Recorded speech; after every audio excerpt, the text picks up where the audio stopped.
é muito legal estar aqui compartilhando essa história com vocês, né? Então, estou trazendo aqui a história cortando mato alto, aprendizados na jornada de um time de tecnologia. É uma jornada bem bacana, que se mistura com a minha jornada dentro da CIT. Então, eu vou trazer bastante coisa interessante aqui para a gente bater um papo. Fiquem à vontade aí para irem colocando as dúvidas, que a ideia é que a gente separe um tempinho aí no final para a gente bater um papo, tá bom?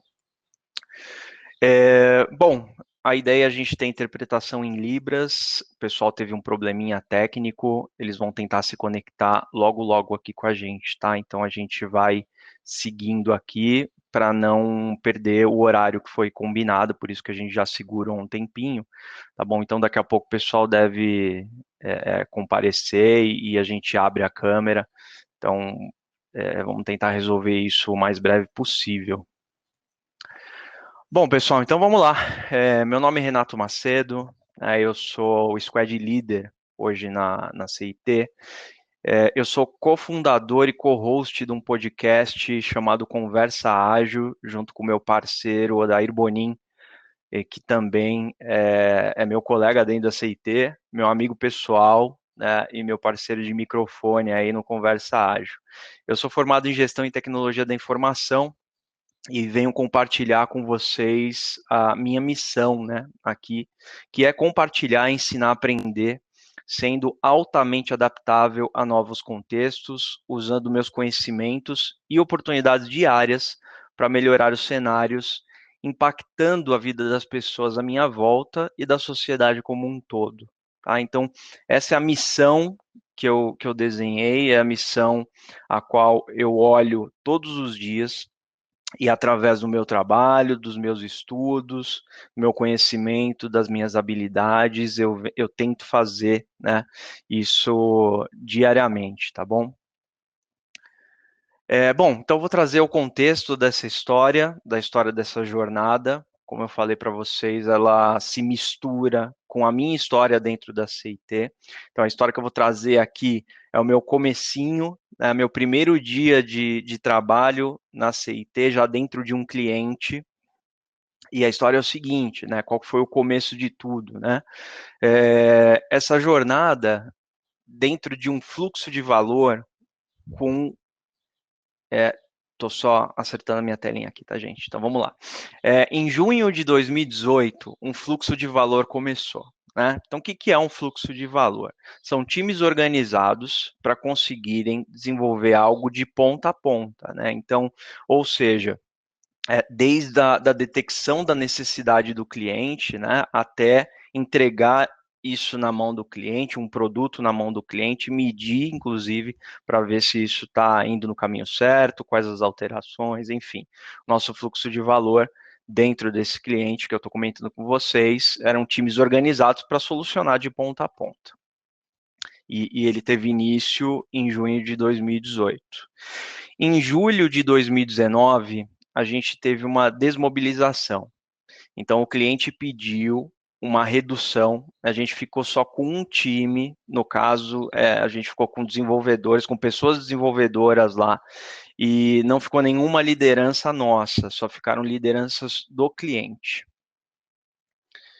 Em novembro de 2019, a gente teve uma um novo aumento desse fluxo de valor, ou seja, o cliente sinalizou que queria aumentar o fluxo, que queria entender aí novas oportunidades, queria voltar a novos desenvolvimentos, porque o time que ficou tinha mais a missão de manter as coisas do jeito que estavam, né? E aí a gente aumentou para 4 times, com as lideranças da CIT de volta, e foi um momento que eu comecei na CIT e nesse cliente, e eu sendo uma das lideranças, né, entrei lá como squad leader inicialmente de um time, e aí vocês vão acompanhando a minha jornada e a desse time, dentro dessa proposta que a gente tinha no fluxo de valor. Bom, parte 1. a parte cortando o mato alto, né? É engraçado esse termo, a gente costuma usar bastante, né? Ah, quando eu cheguei o mato estava nessa altura, né? Estava mais alto que eu, né? Como que a gente corta o mato alto, ou seja, como que a gente inicia do básico e começa um trabalho com um time, com vários objetivos, com várias pessoas envolvidas, e aí, né? Como que a gente inicia, né? A gente apresentado aquilo tudo, um baita de um contexto enorme, por onde começar? Como começar a cortar esse mato? Então, primeira coisa, sempre, em qualquer lugar, e o meu conselho também, né, além de eu fazer isso, eu aconselho muito, é a gente partir para a observação. É sempre o primeiro passo, e não é um passo fácil, porque a gente vai ver muita coisa que a gente quer mudar. A gente vai ver muito problema ali, muitas situações, muitas coisas acontecendo que a gente já quer intervir imediatamente, já quer começar a colocar algumas pílulas ali e já começar a fazer algumas alterações, tá? Mas é muito importante que a gente fique um tempo, e foi o que eu fiz, eu fiquei um tempo absolutamente neutro, e repito, não foi nada fácil, e fazendo uma observação. Então, eu pedi para o time, entre aspas, me ignorar, né? Eu entrava em tudo que o time fazia, mas eu ficava ali no cantinho da sala observando as coisas acontecerem. E devido a essa observação, eu cheguei na constatação de alguns problemas aqui, né? Então, imagina, primeira semana apresentado ao time, era um time na época de 10, 12 pessoas, ele teve pequenas alterações ao longo dessa jornada, e aí eu comecei a me deparar com comando e controle, comunicação ruim, ausência total de métricas, o uso de estimativas de uma forma bem complicada, várias disfunções relacionadas a produtos, muito status report na veia, né? Microgerenciamento pra caramba, né? As pessoas entendiam o que cada desenvolvedor estava fazendo, cada pessoa desenvolvedora, o porquê, que linha de código ela estava escrevendo, né? Eu ouvia muitas vezes a palavra recursos usada para pessoas, que é uma coisa que me dói muito. Cerimônias ou eventos, né? E reuniões intermináveis. Já vou mostrar também para vocês. Eu vou entrar no detalhe de cada um desses problemas, tá? Time desengajado, devido ao cenário que a gente estava. O time estava completamente mergulhado na estrutura do cliente. Então, como eu falei para vocês, teve uma desmobilização, né? A gente reduziu esse fluxo, tirou a nossa liderança CIT, ficaram as lideranças do cliente. Então, o que era natural acontecer? A gente absorver, quem estava lá, absorver a cultura do cliente, né? E não levar a nossa cultura. E eu já explico por que isso pode ser um problema também, tá? Nada contra a cultura do cliente, mas a gente vai para transformar. Então, se a gente vai para transformar, a gente não pode deixar a nossa cultura de lado. Falta de visibilidade, era muito difícil a gente entender o que estava acontecendo, o que aumenta muito o status report, e as reviews eram extremamente formais, assim, só faltava a gente ir de terno para apresentar para o cliente, para todas as partes envolvidas, o que tinha sido desenvolvido ali, o que tinha sido construído num determinado período. Bom, gente, depois dessa minha jornada aí de observação, era exatamente assim que eu estava me sentindo, tá? E aí mistura bastante com a minha história pessoal. Eu estava numa empresa, em um desafio em que eu estava dentro de uma empresa, ou seja, não era uma consultoria, não fazia parte de uma consultoria, e a gente estava numa jornada muito interessante de transformação digital, né, de transformação ágil, tal. Então, eu me encantei pela cultura da CIT, de verdade, assim, a cultura Lean que eu encontrei, as pessoas todas, um lugar assim com um grande conhecimento, né, de todos os temas que a gente aborda aí no dia a dia. Só que eu não fui exatamente para dentro da seita, eu fui para a cultura, eu fui diretamente para dentro de um cliente após o meu onboarding, né, e aquele onboarding que realmente eu fiquei encantado porque encontrei a empresa que eu fui buscar, né, realmente era aquilo. Só que aí eu fui fazer parte de uma transformação, então eu tinha que ir para uma cultura que era muito mais tradicional, e a minha missão era transformar. Só que para mim, na minha cabeça, a gente está falando dos meus primeiros 15 dias de CIT, meus primeiros 15 dias dentro de uma consultoria, né? Era assim que eu estava me sentindo, tá? Então eu fui buscar algumas pessoas ali para eu entender como que eu podia agir e qual era o tamanho da minha autonomia, que era isso que eu precisava. Então eu fui falar com o nosso CTO, Gustavo Concon, e ele me retornou essa frase aqui que para mim teve um valor gigantesco, foi o que me orientou para eu começar definitivamente após o meu trabalho a, de observação, né, começar com as ações, com as transformações de fato. Então, estamos aqui para transformar, né, foi o que o Concon me trouxe. Faça o que acredita, escolha as lutas, né, e estaremos com você. Eu falei, bom, autonomia e respaldo eu tenho, eu posso fazer meu trabalho agora tranquilamente, eu vou colocar a mão nessa massa definitivamente. E o Odair Bonin, que eu já comentei no começo, meu parceiro do podcast, Conversa Ágil, né, e também trabalha junto comigo na CIT, ele me falou aqui, se você não fizer diferente do que encontrar, não estará fazendo o seu trabalho. Então, juntando essas duas frases, né, ficou algo muito forte do potencial da gente levar uma transformação cultural, né, para dentro de um cliente. O tamanho dessa missão começou a ficar claro para mim. E o tamanho da minha autonomia e respaldo em todas as esferas que fossem necessárias. Então, eram as duas frases que eu ouvi num café que eu precisava ouvir para começar definitivamente a trabalhar. Bom, e aí, vamos lá, quais os problemas e como que a gente começou a encarar esses problemas, né? A gente tinha lá canais de comunicação infinitos, né? Então eu estava dentro de um time, como eu comentei com vocês, que fazia parte de um fluxo de valor, eram 4 times ao todo, estava na liderança de né, entre 10 aí, 12 pessoas, devido às alterações que eu comentei também. E a gente tinha status report, uma quantidade de canal de comunicação assim, era infinito. Eu vou mostrar um pouquinho para vocês porque que eu estou falando que é infinito, tá? Primeiro que a gente tinha a síndrome do WhatsApp instalada, né? E eu brinco muito porque hoje a gente só começa algo, né? Então a gente só tem aquela sensação de, poxa, agora começamos a fazer alguma coisa quando a gente cria um grupo de WhatsApp. É isso que consolida, não é nem um contrato, né?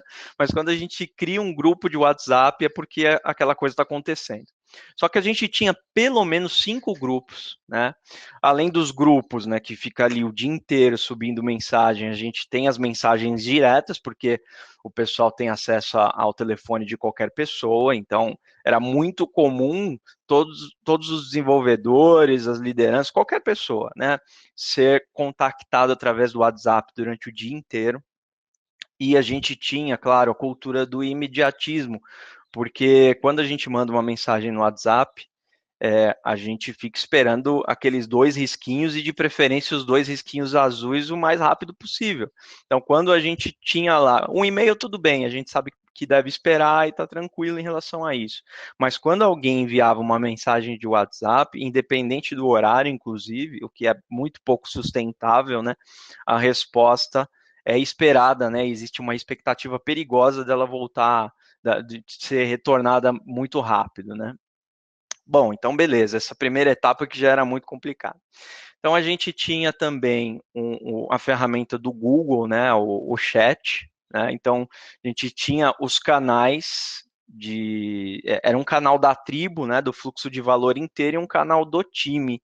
Então, vamos fazendo a conta, né, a gente está falando de 5 grupos de WhatsApp, mais pelo menos 2 canais em softwares diferentes, né, e só que tinha um problema, o cliente ele tinha uma restrição, ele não podia ter acesso a essa ferramenta, o que complicava também, porque a gente particionava, né? Aqui era só CIT, no WhatsApp sim era todo mundo. E um potencializava, né? Se eu não posso entrar na ferramenta do Google, claro, a gente vai todo mundo para o WhatsApp. E o cliente ele tinha acesso ao Microsoft Teams, né? E a gente tinha alguns problemas com o usuário CIT para acessar o Teams também. Então a gente tinha o cliente no Teams, aceitei no chat e todo mundo em todos os grupos de WhatsApp. E, por fim, o e-mail corria solto o dia inteiro, né? Formalizações excessivas. Então, a gente tinha a questão de, estou iniciando o teste tal, mandar para todo mundo, né? Finalizei o teste tal, encontrei tal coisa, mandava para todo mundo. E a gente está falando aí de um fluxo de valor que contava com 51 pessoas, se eu não me engano. Vou mostrar esse número para vocês, tem o desenho aqui já já. Então, imaginem como que era o dia a dia para cada pessoa inserida nesse fluxo de valor, organizar e além de desenvolver, além de fazer suas atividades, conseguir gerenciar essa quantidade de canais de comunicação. E um exemplo, né, de como esses canais de comunicação eram duplicados, triplicados. Eu trouxe um exemplo, uma mensagem de WhatsApp em 3 grupos, tá? A mesma pessoa mandando a mesma mensagem para os 3 grupos e no mesmo horário. Tá? Então, olha como estava pulverizada a nossa comunicação, né?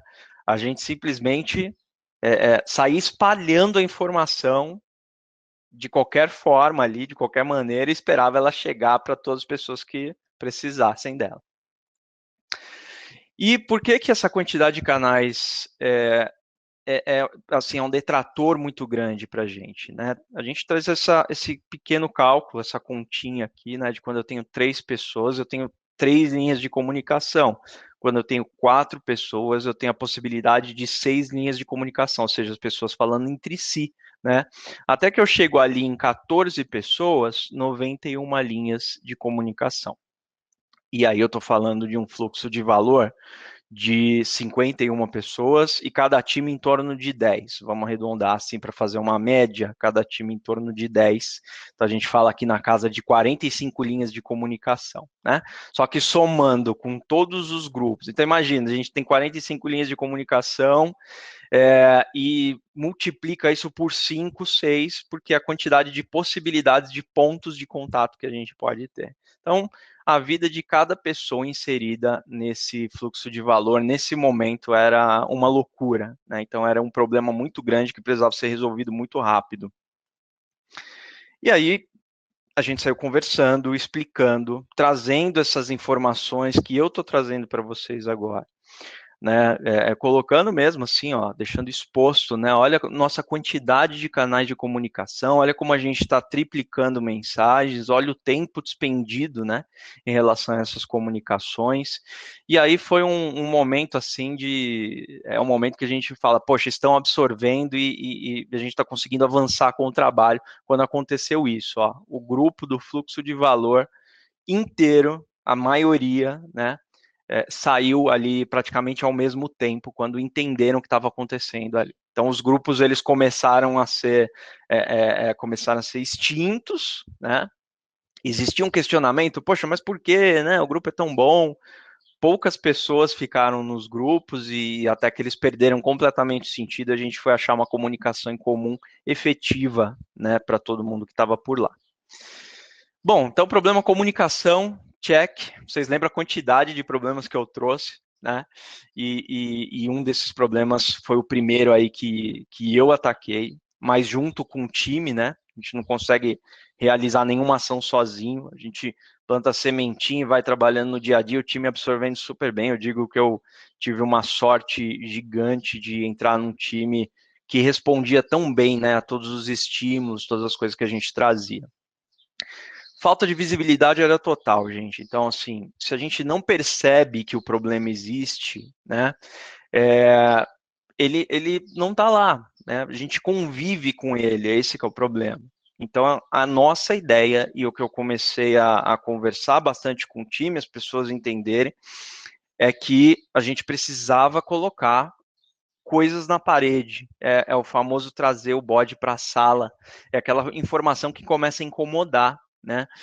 A gente olha aquele número, a quantidade de tarefas que estão sendo executadas ao mesmo tempo, os problemas que estão ocorrendo, começa a ficar claro ali para todo mundo, a gente começa a prestar atenção de uma forma diferente. Quais foram os gatilhos para a nossa visibilidade? Durante as dailies, a gente começou a observar o quadro, né? Então a gente usava o Gira, usa o Gira lá, e a daily era realizada em cima do quadro para criar a estratégia, o que automaticamente fez com que as pessoas dessem mais atenção ao nosso quadro e mantesse esse quadro de uma forma mais adequada. Uma das coisas que o time entendeu é que quando a visibilidade estava baixa, o status report aumentava muito. Por quê? O cliente ou qualquer pessoa envolvida ali não tinha acesso à informação. Se eu não vejo a informação, eu vou lá, né, cutucar o ombro da pessoa que está desenvolvendo, descobrir quem está fazendo o quê, para eu ter uma certa segurança de que as coisas estão realmente acontecendo. Eu expliquei bastante, a gente conversou muito sobre isso, que blindar o time não era entrar na frente quando alguém vinha pedir uma informação. Blindar o time era colocar a informação na parede. E quando alguém vinha perguntar, olha, não tem essa informação, ok, a gente vai colocar na parede. Vamos deixar. A gente falhou com o quesito visibilidade, então a gente vai deixar isso exposto a partir de agora. Sempre que você precisar dessa informação, ela vai estar lá, certo? E aí, automaticamente, todos os boards do Gira foram atualizados. Isso o pessoal me pergunta bastante. Poxa, mas como que foi o convencimento de atualizar o Gira ou o quadro Kanban, qualquer coisa que seja, que sempre é uma dificuldade muito grande quando as pessoas entenderam os benefícios disso. Menos status report, né, uma melhor e efetiva comunicação com o cliente, uma daily com muita qualidade, traçando estratégia, né? E aí a blindagem ocorreu, as pessoas não precisavam mais recorrer ao time para entender o que estava acontecendo.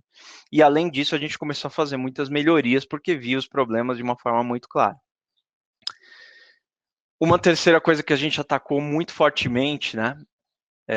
O que eu estou passando não é tão linear, né? Algumas coisas a gente ia fazendo ao mesmo tempo, tal, mas o time ele tinha cerimônias intermináveis. Até trouxe um exemplo aqui para vocês que a gente teve uma planning logo no comecinho ali, acho que foi um pouquinho antes de eu entrar, mas o pessoal me contou essa história, fiz questão de trazer o calendário. A gente teve uma planning de 2 dias, 16 horas de planejamento, né? E isso, assim, pedindo pizza, estourando, né, o tempo, assim, o pessoal dormiu super pouco, era presencial na época, então realmente era bem complicado a quantidade de tempo que a gente investia nesse tipo de coisa. Então, o grande objetivo, né, a grande missão era atingir os objetivos em um tempo é custo também, né, em um tempo reduzido. Aí entramos com as técnicas de facilitação. Tá? Então, muito importante a pessoa facilitadora estar neutra em relação às decisões. A gente tinha time box para as coisas, ou seja, tempo limite. O objetivo tinha que estar muito claro do que a gente tinha que atingir naquela determinada quantidade de tempo, e a gente fazia acordos para cada uma das coisas que a gente ia fazer. Com isso, a gente teve um impacto e uma melhoria muito grande em relação ao tempo de cada evento, ou cerimônia, ou rito, cada pessoa acaba chamando de uma maneira. Por exemplo, a nossa daily, ela tinha em torno de 1 hora, ela foi para 20 minutos, para um time de 10, 12 pessoas, está super ok para criar uma estratégia diária. A nossa planning passou a ter, no máximo, 4 horas de duração. A retrospectiva passou a acontecer em 1 hora e a nossa review também em 1 hora. Só para vocês terem ideia do que foi esse impacto, essa redução de tempo, eu coloquei isso num gráfico, porque eu vinha medindo já que era um problema, tinha que medir, né? O problema ele tem que estar embasado em um número de alguma maneira. Então eu comecei a medir a quantidade de tempo despendido em cada reunião que a gente fazia. E tá aí, né? Na sprint a gente trabalhava com Scrum, então a gente usava sprints de 15 dias. Então na sprint 36, o tempo total somando, né, todas as pessoas do time dava quase 150 horas dedicadas em um único mês para todas as reuniões. Se a gente for converter isso em pessoas, né, para cada pessoa que trabalhava ali, a dedicação era de 15 horas a cada 15 dias, né? Para reuniões, tá? Ainda teria o tempo de desenvolvimento separado, né? Eu estou falando só dos eventos, só das reuniões, das cerimônias. Isso foi ocorrendo uma redução bastante grande, né? De 147 a gente foi para 102 horas, depois para 94, a gente atingiu ali 87 horas, somando todo o time. Ou seja, de 15 horas, a gente passou para 6 horas e 45 minutos em média ali por sprint, tá? Então, é uma redução de tempo gigantesca. E aí sim, o time começa a pensar em performance, né, já que ele realmente pode sentar e se dedicar para as coisas que ele precisa. Desengajamento de time, né? Era um cenário bem complicado e a gente já veio resolvendo muitas coisas importantes, só que o time desengajado, porque era bastante comando e controle, status report, muita reunião, muita comunicação, claro, o time tinha que desengajar, não tinha jeito. Então a ideia de engajamento muito, a gente relacionou muito com a autonomia. Então passamos a dar espaço para as pessoas terem autonomia, e é isso muito forte para a gente na CIT, desbloquear potencial das pessoas. Tá? Então, isso é muito importante, né? A gente detectou ali as pessoas aliadas dentro desse time. O que são pessoas aliadas? As que tinham uma cultura ágil, uma cultura de transformação jamais, né? Assim, que fazia parte dela. Então, quando essas pessoas de dentro do time entendem, assimilam as melhorias, o impacto é muito maior do que eu como líder chegando agora, por exemplo. Né? Então, não sou eu falando, o Renato, né? É uma pessoa desenvolvedora que senta do meu lado, né? Eu sentava do meu lado, e isso com certeza vai dar um impacto muito maior em todo o time. Esse espaço foi dado, as pessoas tinham autonomia para resolver os problemas e contagiarem de um jeito muito bom em relação à cultura de transformação. E aí, como eu entendo, né, como a gente entende que o time está desengajado, lembra que a gente falou, né, comentei agora, a gente tem que medir tudo para saber se é um problema ou não, e se a gente está melhorando ou não. Então, primeiro sprint, né, a gente sempre pede ali, faz um ENPS, ou seja, um NPS interno do time, e o primeiro resultado foi de 38, tá, da primeira sprint que eu trabalhei com esse pessoal. A gente deu um salto para a próxima sprint de 64, e pode ver que tem uma relação também direta com a comunicação, as reuniões, etc. Depois a gente deu um salto da NPS para 88, que é altíssimo, né? E de repente aconteceu um evento aqui, ó, por 2 sprints, a gente zerou o NPS. E aí eu vou trazer o porquê que a gente zerou o NPS. Tem a ver com essa teoria, com esses quadrantes aqui que o Tuckman trouxe para a gente, em que um time, quando formado, passa necessariamente por 4 estágios. Né? Então, o time ele tinha se formado, né, passou por aquela etapa de formação em que as pessoas tomam muito cuidado entre si para não se desagradarem, para serem aceitas, né? E a gente chegou finalmente na etapa de conflitos. É natural que ocorra a etapa de conflitos e saudável, tá? Então a gente começou a ter muitos conflitos internos no time, por isso esse NPS ele zerou, né? De 88 para 0, imagina a quantidade de conflitos que a gente começou a ter. E era conflito entre as pessoas mesmo, ideias diferentes, culturas diferentes. Então isso apareceu e ficou bem claro. Depois tende a ocorrer uma normalização e uma performance bem mais alta.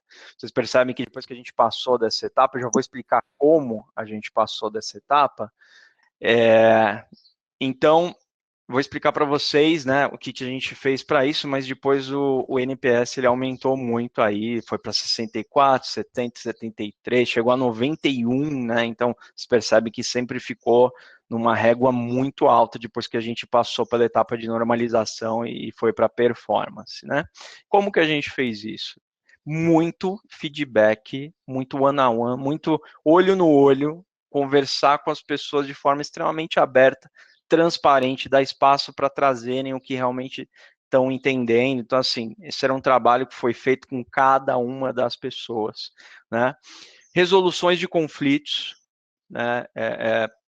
A gente entendia a resolução, o conflito, aliás, e as resoluções são Muitas, a primeira é pedir para as pessoas se procurarem, conversarem, se não tiver jeito, e se isso não der certo, a gente entra lá e faz uma intermediação desse conflito de alguma forma, né? Muito tempo, né? O que é muito tempo no caso? Dar tempo para as coisas acontecerem. Os conflitos eles precisam acontecer de alguma maneira. Então, muita gente pode chegar num momento de time como esse e falar: ah, não está dando certo essa pessoa, a gente troca de time, traz outra, tal, e volta para a formação e acha que resolveu o problema e não só recuou um estágio e esse time um dia vai entrar em conflito de novo e aí vai ter que mudar pessoas de novo. Então, eu falei: vamos segurar firme nesse conflito, vamos dar tempo para as coisas acontecerem, as pessoas irem se resolvendo, tá? Muita observação, porque nem tudo as pessoas também vão trazer. Então, a gente tem que estar ali muito ligado no que pode estar acontecendo. E claro, gente, muita paciência, porque conflitos entre pessoas são ultra complexos, a gente não resolve em um dia ou dois. A gente precisa de tempo. Vocês perceberam que zeramos em 2 sprints, né, o nosso NPS. Então, em 2 períodos, foi mais ou menos um mês aí de conflito. Trabalho diário ali de 8 horas, dedicação minha para a resolução desses conflitos. Bom, disfunções dos papéis de produtos, a gente tinha muito problema de backlog, de priorização de fatia, né, de critérios mesmo reais, assim, bacanas de priorização. Então, foi um momento de fazer um acompanhamento, né, fazer um trabalho com as pessoas de produtos. A gente tinha a business owner, a gente tinha a product owner, então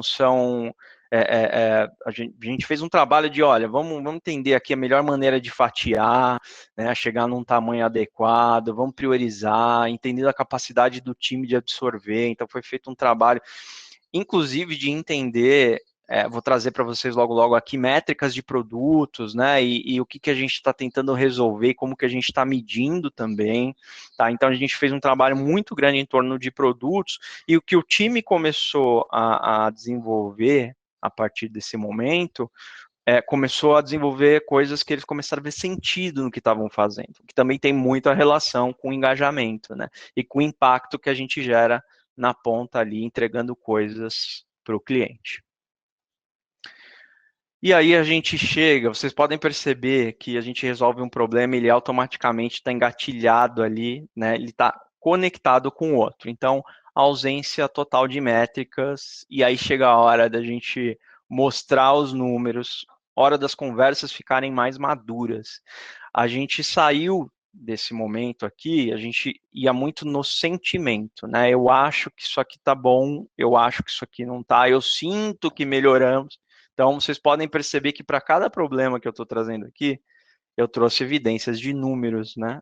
E aí a gente começou a colocar esses números na mesa. Números de negócio.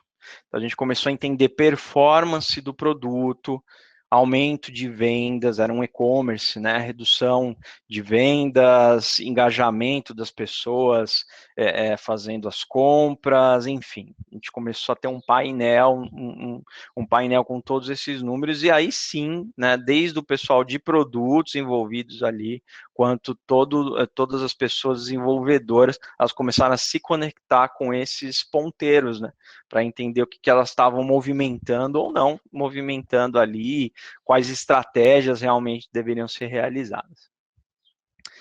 E métricas de eficiência de time, né? Então a gente começou a medir lead time, por exemplo, ou seja, o tempo desde a entrada de uma demanda até a entrega, né? Então, eu vou trazer aqui, mas aqui tem uma pequena comparação, né? Primeira pergunta, né? A gente está entregando mais rápido? Tem uma comparação aqui, ó, entre março e abril, a gente entregava em 29 dias em média, e a gente, entre abril e maio, né? A gente passou a entregar algo em até 10 dias. Então, tem os gráficos comparando aqui, vocês podem perceber, a gente compara os períodos, né? e a gente entende aí se a gente está melhorando ou não a eficiência do time, né? Se a gente está conseguindo entregar mais rápido. Throughput, né, a quantidade, né, de coisas que eu estou entregando por semana. Então vem a pergunta: estamos entregando mais rápido e agora estamos entregando mais coisas, né? Então trouxe aqui o nosso histórico de saída, né, que é o throughput, e está aqui a comparação pelo tempo. Eu fiz mostrei aqui uma setinha aqui que é um trend line, ou seja, uma tendência, né? Ela tende a aumentar. A gente percebeu que a tendência também era de aumentar aí numa média de vazão semanal, tá bom? A gente pode perceber pelo histórico, ainda não era tão constante, mas pelo menos estava aumentando. E o nosso fluxo, ele está saudável, né? O fluxo, algo entra no fluxo do time, até ele sair, a gente começa a medir tudo. Esse fluxo, ele está saudável. Eu estou engargalando em alguma etapa, eu estou parando muito, né? Alguma etapa ela ficou sem nenhuma tarefa por muito tempo, tá? Então, um fluxo desequilibrado, ele tem uma correlação direta com entregar mais ou entregar mais rápido. Quanto mais saudável o nosso fluxo, ou seja, o nosso Kanban, a nossa gestão desse fluxo, melhor o time vai ficar, vai performar, enfim. Então, eu trouxe aqui um exemplo de uma conversa do time. Era uma época presencial, né, gente? Então, a gente montou aí um situation wall, né? Um time começou, tudo isso que vocês estão vendo aí era do mesmo time. A gente começou a discutir números, né? E surgiram muitas dúvidas se o backlog, ou seja, se as coisas que estávamos desenvolvendo estavam aderentes ao impacto que a gente queria gerar para os clientes dos nossos clientes e para a nossa transformação. Então, as conversas passaram a ser num nível altíssimo, a gente começou a trocar números, trocar evidências reais, né? Olhar os problemas ali, ó, que estão acontecendo. Eu, por um acaso, sou aquele rapaz ali de costas, né? Com uma calvície bastante avantajada, então dá para saber exatamente que sou eu ali, tá bom? Bom, tudo isso que eu trouxe para vocês, de todas as soluções que a gente trouxe, tínhamos ainda muitos problemas culturais que eu comentei, então resgatei aqui, ó, recuperando a nossa estrutura, né, a nossa cultura, aliás, né, para a gente começar a fazer uma transformação. Então, problemas que nós começamos a atacar aqui, ó, comando e controle, status report, né, ou seja, tentar dizer exatamente o que cada pessoa tem que fazer, dar aquele status o tempo todo do que está sendo realizado, tratar pessoas como recursos, o microgerenciamento, né? É muito ruim de querer entender o que cada um está fazendo ali o tempo todo. E uma cultura não CIT, como eu comentei com vocês, era uma cultura do cliente, tá? Então foi importante que a gente começou um processo de mudança da cultura desse time. Então, a gente começou a perceber, e aí foi no dia a dia, tá? Mostrando termos diferentes. A gente tendo um contato maior com as comunidades dentro da CIT, trazendo novos conceitos. E eu sou chato mesmo nessa questão de recursos. Eu lembro que falei para o cliente, falei, cara, com todo respeito, assim, não chama mais as pessoas de recursos, né? Existem formas melhores da gente chamar.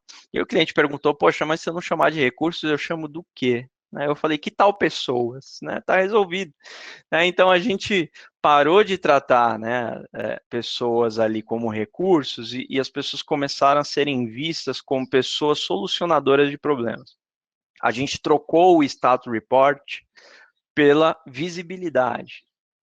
A gente trocou aquela questão de quero mais produtividade, você tem que produzir mais, com a visão de eficiência do time. Não é questão das pessoas fazerem mais código, é questão de estamos entregando mais rápido, como está a nossa qualidade, isso é super importante, não podemos abrir mão disso nunca, né?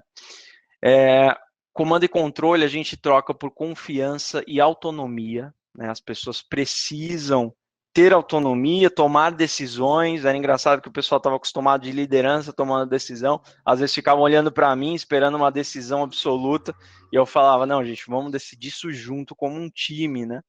Sentimentos e conversas vazias, a gente trocou por conversas em cima de métricas. Aquela cultura do cliente, a gente trouxe a nossa cultura de transformação e impacto da CIT, e a gente parou, né, de olhar um trabalho de desenvolvimento como um trabalho linear e começou a encarar como um trabalho extremamente complexo. Tá? Então, a gente começou a ficar mais atento às adaptações, às mudanças, né? E tudo isso, repito, a gente mergulhou na cultura CIT novamente, resgatou a cultura CIT para voltar a fazer esse processo de transformação do cliente.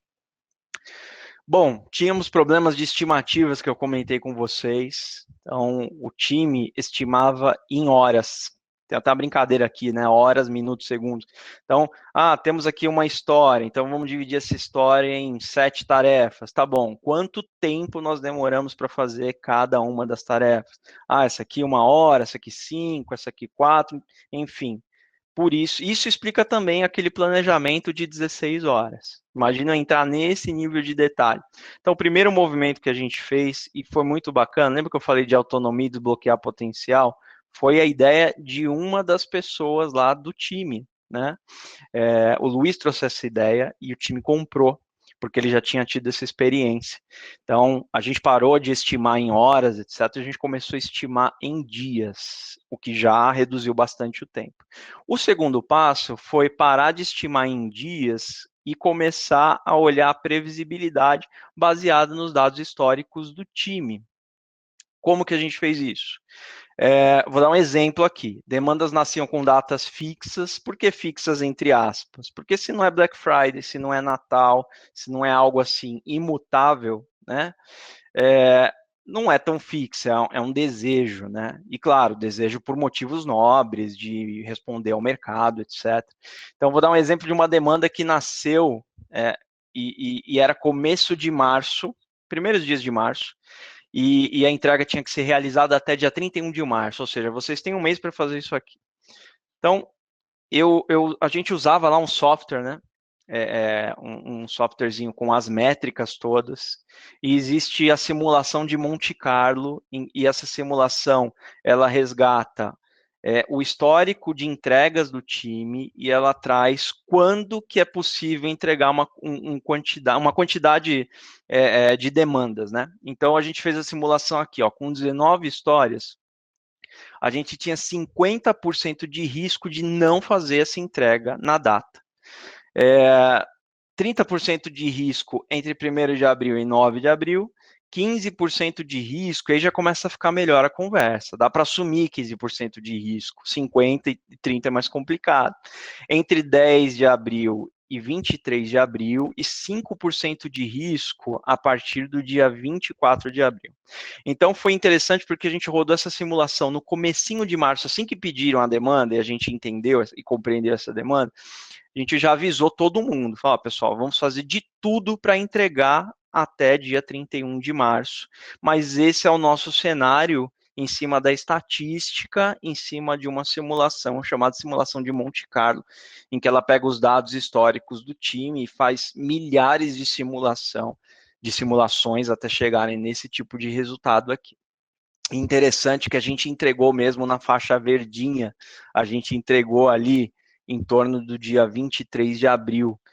E no primeiro momento, os clientes não queriam muito saber disso. Na terceira vez em que o Monte Carlo começou a acertar a faixa de data de uma forma mais efetiva, já começaram a me procurar o time, falar, vamos dar uma olhadinha lá no Monte Carlo antes de dar a data. Então isso veio acontecendo também de uma forma bem, né, assim, não é rápido, tá, para assimilar, mas em exemplos reais, com exemplos reais, a coisa começou a ser vista de uma outra forma. Bom, gente, a jornada não foi linear, não foi nada linear, mas só para fins mais práticos e resgatar, ó, a gente trabalhou pelo menos esses 11 temas aqui, né, que eu estou trazendo para vocês, e eu medi também, eu planilhei, né, eu fui colocando numa planilha todos os problemas que a gente tinha e separando por temas. Então, por exemplo, problemas de visibilidade e feedback loops, que são as cerimônias ou os eventos, enfim, 30%, quase 26% praticamente, elas pegaram as maiores fatias, que são as fatias que a gente costuma atacar primeiro mesmo, né? Resolvendo problemas de visibilidade das reuniões, muita coisa já anda e já começa a funcionar melhor. 18,5% das melhorias que a gente fez lá dentro do time tinham a ver com comunicação. E aí separa, né, 7,4% para métricas e negócio e melhorias técnicas e 3,7% melhorias em relação a conflitos de time, daquele conflito de NPS que eu trouxe para vocês. Então, mais uma vez, medindo, né, tudo que a gente está fazendo. Gente, eu vou ser mais breve na parte 2, só explicar que, assim, depois de cortar o mato alto, é possível começar a colher os frutos, tá? Resgatando um pouquinho a jornada, né? A gente começou em junho de 2018, teve uma primeira desmobilização, ou seja, uma redução em julho de 2019. Em novembro foi quando a gente começou essa jornada que eu trouxe para vocês. E em maio, ocorreu uma segunda desmobilização, ou seja, o cliente precisou fazer uma redução novamente, né? E aí, o que é essa redução? A gente começou a medir isso também, né? Antes de começar a redução, a gente tinha essas quantidades de entrega. Quando a gente começou a reduzir, né, ou seja, as pessoas dentro da CIT, quando ocorre uma redução, elas são transferidas de contrato. 100% das pessoas foram transferidas de contrato, tá? Incluindo eu fazia parte dessa desmobilização, tá bom? Então, vocês podem perceber que mesmo perdendo pessoas ou transferindo pessoas, na verdade, porque nenhuma saiu da empresa, a gente continuou com uma constante de entregas, de saídas ali por semana. Evolução das métricas, né? Então a gente fez uma medição aqui e a gente começou a entender que a gente tinha um problema para entrega, a gente tinha um problema para fazer deploy, tá? Era o que estava mais onerando aí, a gente trouxe aqui então o tempo por etapa do nosso fluxo, né? E entendeu a nossa média de cada etapa do fluxo era de 12 dias. O grande problema era a etapa de deploy, porque a gente tinha ali em média 38 dias para conseguir fazer um deploy. Tá? Então, a gente chegou ali que o nosso tempo médio para conseguir interagir com o mercado de alguma forma era de 76 dias, porque a gente somando todas essas médias, inserindo o deploy junto, a gente demorava quase 80 dias para conseguir colocar algo para funcionar na mão do cliente. A gente começou um trabalho muito grande em relação ao deploy. Nesse gráfico mostra que as coisas estavam acumulando e de repente deu um salto muito grande, né, de ativações ali, porque a gente resolveu de fato esse problema de deploy, a gente foi com muitos conceitos da cultura DevOps ali para isso. Essa aqui é uma foto da nossa última sprint, né? Assim, o fluxo estava bem organizado, bem distribuído, não tinha nada sendo refinado porque a gente estava encerrando o time naquele momento. O lead time entre março e abril, só trouxe aqui alguns dados, não vou ficar me apegando muito a detalhes, mas só trazendo aqui para vocês, estava em torno aí de 23 dias. Depois, quando a gente começou a desmobilização, aí eu trouxe um cycle time, né, que é desde priorizado, aliás, desde o desenvolvimento do time até conseguir o aceite do PO, a gente estava nesse estado aqui, ó, de quase 18 dias. E depois a gente, entre maio e agosto, que era o período de desmobilização, ou seja, com menos pessoas ali, a gente percebe que praticamente a gente ficou bem. É esse o resumo, né? Não aumentou muito o nosso lead time. Ele teve um leve aumento, depois reduziu novamente. Então, assim, o time, devido a todas essas melhorias, e a gente começa a falar dos 4 times nesse momento, né? A gente estava tão organizado que mesmo as pessoas saindo para outros contratos, a gente ainda conseguia continuar entregando. Então, essa era a foto antes dessa desmobilização, a gente está falando de 51 pessoas ao todo, eu estou aí no meio, tá? Como eu comecei como squad leader aí do time 1, depois no final, na desmobilização, eu estava com a liderança dos 4 times, tá? E a gente passou para 22 pessoas. Times minúsculos, né? A gente está falando de dupla até, e um trio. E por que a gente manteve, né? A gente saiu de um cenário de 51 pessoas para 22 e não começou a juntar times, né? Vocês viram que um time aqui já tinha sido extinto, inclusive, porque as coisas estavam funcionando. A gente, mesmo reduzindo, a gente continuou entregando com qualidade. Então não fazia sentido. Se a gente medindo entendesse que a qualidade ou as entregas estavam comprometidas, com certeza a gente ia juntar pessoas, ia fazer movimentos nesse sentido. Mas a gente não fez porque ia cair, né? Ia cair o desempenho, criando um novo time, por exemplo. E, no final das contas, pessoal, como que a gente conseguiu conservar isso, né? A participação ativa dessas pessoas aliadas, muita visibilidade, melhoria contínua, né? A gente fala muito de Kaizen, né? Que é um termo japonês para melhoria contínua.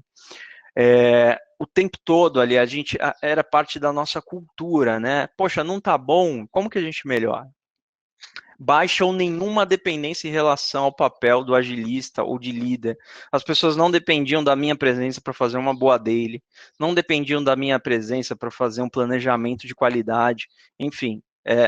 Aliados conseguiam fazer, pessoas aliadas faziam a facilitação, conseguiam organizar as coisas, sem necessariamente ter lá alguém designado para isso. Por isso que continuou funcionando e eu consegui trabalhar com 4 times aí no caso, né? O cliente entendeu que estava funcionando e quis manter, o que foi genial, né? O cliente entendeu as coisas que estavam fluindo ali e fizeram questão de não mudar. E nós mantivemos as conversas com os dados históricos, em vez de sair dando chute das estimativas e pressionar as pessoas por datas impossíveis, que a estatística mostra que é impossível a gente atingir e fica criando um ambiente super tenso, né? Então eu falo que assim, não tem a ver com acertar a data, tem a ver com setar expectativas e reduzir frustrações e a tensão do ambiente que está à nossa volta. E o time começou a entender, poxa, como que a gente se esforça menos para impactar mais? Começou a questionar muito isso, priorizar melhor, tratar melhor ali as fatias do produto, tá? É isso, gente. Essa jornada que eu queria trazer para vocês.